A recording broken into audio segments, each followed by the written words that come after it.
Frustrated by the Frameserver.dll DLL error causing localized video frameserver logic to hang? I'm Sophie Chen, a senior Windows support engineer. I'll help you resync those external dependencies today. Quickly resolve Frameserver module inconsistencies with the official optimization software linked below.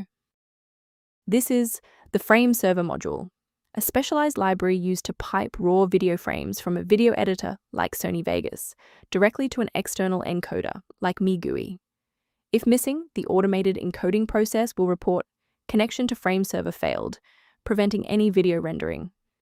Understanding the file's role is a great start. Now let's look at replacing it. The presence of Frameserver module DLL is required for the localized video frameserver logic engine to function, so you should perform a clean reinstall of the application, showing the error to redeploy the correct version of this dependency. If the setup package didn't provide a resolution, we need to look under the hood at how your system handles current session configurations.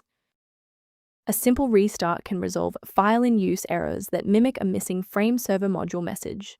It's a low-effort step that ensures your operating system starts with a clean execution stack. Don't forget to bookmark the video or give it a like before you restart. It's the fastest way to jump right back into this tutorial after the reboot. Now that the system has rebooted, if the issue persists, let's move on to our next level of troubleshooting.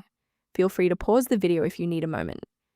Since a standard reinstall didn't fix the library error, we need to perform an integrity check on the host program. If you are using a launcher like Steam or Epic, use the Verify Integrity of Game Files tool. For standalone apps, manually delete the application folder in your local app data directory before reinstalling to ensure no corrupted files are locked in the cache. Why are we doing this? Well, standalone installers often skip files that are already present or locked. Using integrity tools or clearing the app data cache forces a byte-for-byte replacement of your DLL file. From a systems engineering perspective, there is one major security pitfall I need to help you avoid. Most individual downloads of Frameserver module DLL lack a valid digital signature, meaning they have not been verified for authenticity or safety by the original software developer. As an alternative to frequent manual checks, a secure maintenance utility can help keep your system environment on track.